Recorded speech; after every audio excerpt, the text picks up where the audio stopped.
हर इंसान अपने कर्मों का कैदी है। पहली बार इस वाक्य को सुनने पर यह कठोर और डराने वाला लग सकता है, लेकिन यदि इसके अर्थ को गहराई से समझा जाए तो यह केवल चेतावनी नहीं बल्कि जीवन का एक अत्यंत महत्वपूर्ण सिद्धांत भी बन जाता है। आखिर ऐसा क्यों कहा जाता है कि मनुष्य अपने कर्मों का कैदी है? क्या वास्तव में हमारे द्वारा किए गए हर कार्य का प्रभाव हमारे जीवन पर पड़ता है? क्या हम अपने ही निर्णयों से अपना भविष्य बनाते हैं या सब कुछ पहले से तय होता है? और यदि कोई व्यक्ति अपने पुराने कर्मों के कारण कठिन जीवन जी रहा है तो क्या वह कभी इस कैद से बाहर निकल सकता है?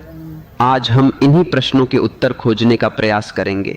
इस वीडियो का उद्देश्य किसी विशेष धर्म, संप्रदाय या मान्यता को सही या गलत सिद्ध करना नहीं है, बल्कि हमारा उद्देश्य कर्म के उस गहरे सिद्धांत को समझना है जिसने हजारों वर्षों से दार्शनिकों, संतों और विचारकों को आकर्षित किया है। इसलिए इस वीडियो को अंत तक अवश्य देखिए, क्योंकि अंत में हम उस निष्कर्ष तक पहुंचेंगे जो शायद आपके जीवन को देखने का पूरा दृष्टिकोण बदल दे। सबसे पहले यह समझना आवश्यक है कि जब कहा जाता है कि हर इंसान अपने कर्मों का कैदी है, तो इसका अर्थ यह नहीं कि कोई अदृश्य जेल है जिसमें मनुष्य को बंद कर दिया गया है। इसका वास्तविक अर्थ यह है कि हमारे अपने ही विचार, हमारे अपने निर्णय, हमारी अपनी आदतें और हमारे अपने कर्म धीरे धीरे ऐसा जीवन बना देते हैं जिससे बाहर निकलना आसान नहीं रहता।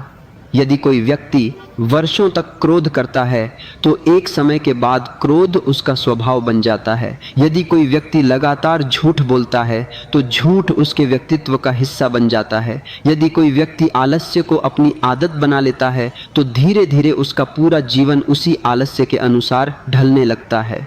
यही वास्तविक कैद है। यह कैद किसी और ने नहीं बनाई होती, बल्कि मनुष्य स्वयं अपने कर्मों से उसका निर्माण करता है। अब एक साधारण उदाहरण समझिए। मान लीजिए कि कोई छात्र हर दिन यह सोचकर पढ़ाई टाल देता है कि कल से मेहनत शुरू करूंगा।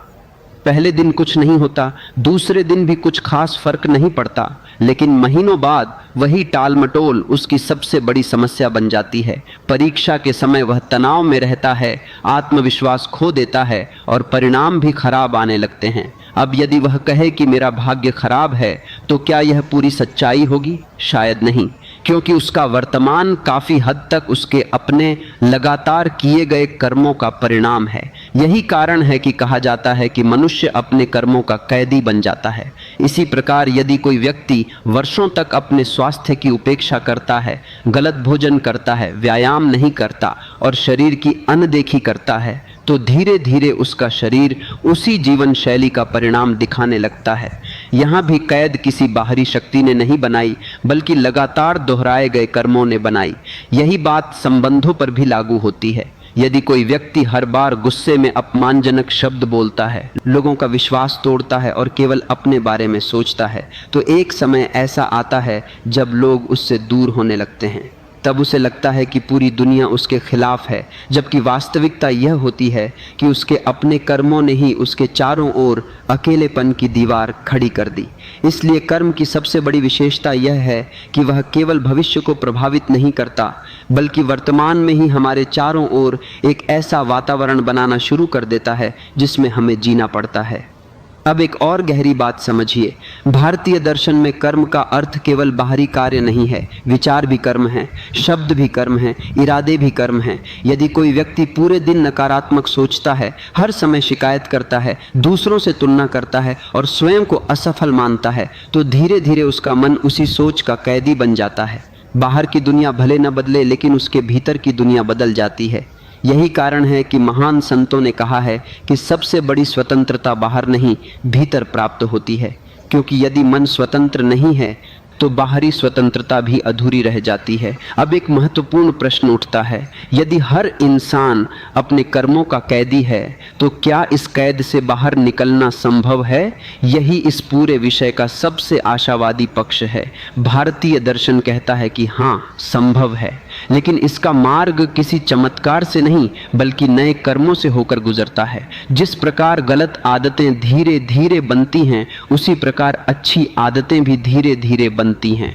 यदि कोई व्यक्ति आज से सत्य बोलना शुरू करे, अनुशासन अपनाए, करुणा विकसित करे, स्वयं पर नियंत्रण रखना सीखे और अपने निर्णयों की जिम्मेदारी लेना शुरू करे, तो धीरे धीरे उसकी पुरानी कैद कमजोर होने लगती है। परिवर्तन एक दिन में नहीं होगा, लेकिन हर सही कर्म उस कैद की एक एक ईंट हटाने लगेगा।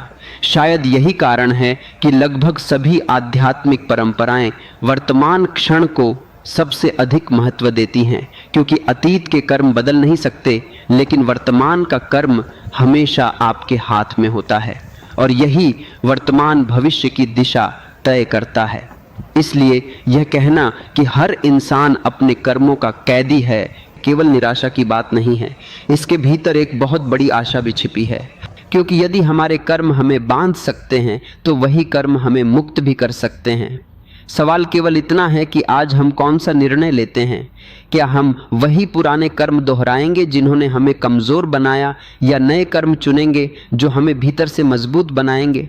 शायद यही वह प्रश्न है जो हर मनुष्य को स्वयं से पूछना चाहिए, क्योंकि अंततः मनुष्य को उसकी परिस्थितियां कम और उसके कर्म अधिक परिभाषित करते हैं, और यही इस पूरे विषय की सबसे गहरी शुरुआत है। लेकिन अभी इस विषय का सबसे महत्वपूर्ण पहलू बाकी है। अक्सर लोग यह सोचते हैं कि कर्म केवल बड़े फैसलों से बनते हैं, जबकि वास्तविकता इससे बिल्कुल अलग है। हमारा जीवन किसी एक बड़े निर्णय से नहीं, बल्कि हर दिन लिए गए सैकड़ों छोटे छोटे निर्णयों से बनता है। सुबह समय पर उठना या देर तक सोते रहना, सच बोलना या सुविधा के लिए झूठ बोल देना, किसी की सफलता से प्रेरणा लेना या उससे ईर्ष्या करना, कठिन परिस्थिति में धैर्य रखना या तुरंत क्रोधित हो जाना, ये सभी छोटे छोटे चुनाव देखने में सामान्य लगते हैं, लेकिन समय के साथ यही हमारे व्यक्तित्व की नींव बन जाते हैं। यही कारण है कि कर्म का बंधन अचानक नहीं बनता, वह धीरे धीरे बनता है, ठीक वैसे ही जैसे एक पतली डोरी बार बार लपेटने पर मोटी रस्सी बन जाती है। शुरुआत में मनुष्य को लगता है कि वह पूरी तरह स्वतंत्र है, लेकिन कुछ वर्षों बाद वही आदतें, वही प्रतिक्रियाएं और वही निर्णय उसके जीवन को नियंत्रित करने लगते हैं। यही वास्तविक कैद है। अब एक और उदाहरण समझिए। यदि कोई व्यक्ति प्रतिदिन केवल 10 मिनट यह सोचने में बिताता है कि लोग उसके बारे में क्या सोच रहे होंगे, तो धीरे धीरे वह दूसरों की राय का कैदी बन जाता है।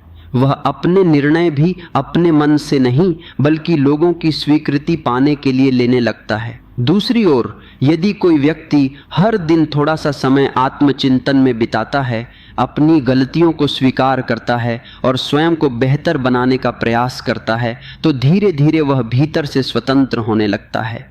बाहर की परिस्थितियां भले न बदलें, लेकिन उसके निर्णय बदलने लगते हैं। यही कर्म की सबसे बड़ी शक्ति है। वह पहले मनुष्य के भीतर परिवर्तन लाता है और फिर वही परिवर्तन बाहर दिखाई देने लगता है। यही कारण है कि महान दार्शनिकों ने कहा है कि मनुष्य की सबसे बड़ी लड़ाई दुनिया से नहीं बल्कि अपनी ही आदतों, इच्छाओं और कमजोरियों से होती है। जो इस लड़ाई में जीत जाता है वही वास्तव में स्वतंत्र कहलाता है। अब एक प्रश्न और समझिए। यदि दो व्यक्ति बिल्कुल समान परिस्थितियों में जन्म लें, समान शिक्षा प्राप्त करें और समान अवसर पाएं, तब भी क्या उनका जीवन एक जैसा होगा? शायद नहीं, क्योंकि अंततः उनके निर्णय अलग होंगे। एक व्यक्ति कठिनाइयों को सीखने का अवसर मानेगा, जबकि दूसरा उन्हीं कठिनाइयों को अपनी हार का कारण बना लेगा। एक व्यक्ति असफलता से सीखकर आगे बढ़ेगा, जबकि दूसरा असफलता के डर से प्रयास करना ही छोड़ देगा। यही वह स्थान है जहां कर्म और भाग्य के बीच का अंतर दिखाई देता है। परिस्थितियां समान हो सकती हैं, लेकिन उनके प्रति हमारी प्रतिक्रिया अलग होती है, और वही प्रतिक्रिया धीरे धीरे हमारे भविष्य का निर्माण करती है। इसलिए यह कहना कि हर इंसान अपने कर्मों का कैदी है केवल यह बताना नहीं है कि हम अपने अतीत के परिणाम भोगते हैं। इसका अर्थ यह भी है कि हम हर क्षण यह तय कर रहे होते हैं कि भविष्य में किस प्रकार की कैद या किस प्रकार की स्वतंत्रता हमारा इंतजार कर रही है। यदि आज हम क्रोध चुनते हैं तो भविष्य में क्रोध हमारा स्वभाव बन सकता है। यदि आज हम धैर्य चुनते हैं तो भविष्य में धैर्य हमारी शक्ति बन सकता है। यदि आज हम आलस्य चुनते हैं तो वही आलस्य आने वाले वर्षों में हमारी सबसे बड़ी बाधा बन सकता है। लेकिन यदि आज हम अनुशासन चुनते हैं तो वही अनुशासन हमारे जीवन की सबसे बड़ी पूंजी बन सकता है। इसलिए प्रत्येक वर्तमान कर्म भविष्य के जीवन की एक ईंट है। अब यह पूरी तरह हमारे ऊपर निर्भर करता है कि हम इन ईंटों से अपने लिए एक मजबूत घर बनाते हैं या फिर ऐसी दीवार जिसमें हम स्वयं कैद हो जाएं। शायद यही कारण है कि बुद्धिमान लोग अपने हर निर्णय को हल्के में नहीं लेते। वे जानते हैं कि जीवन की दिशा अचानक नहीं बदलती, वह एक एक कर्म के साथ बदलती है। और जब यह बात मनुष्य वास्तव में समझ लेता है तभी उसके जीवन में वास्तविक परिवर्तन शुरू होता है, क्योंकि उसी क्षण वह दूसरों को दोष देना बंद कर देता है और अपने कर्मों की जिम्मेदारी स्वीकार करना शुरू कर देता है। यही जिम्मेदारी उसकी सबसे बड़ी शक्ति बन जाती है और यही उसकी वास्तविक स्वतंत्रता की शुरुआत भी।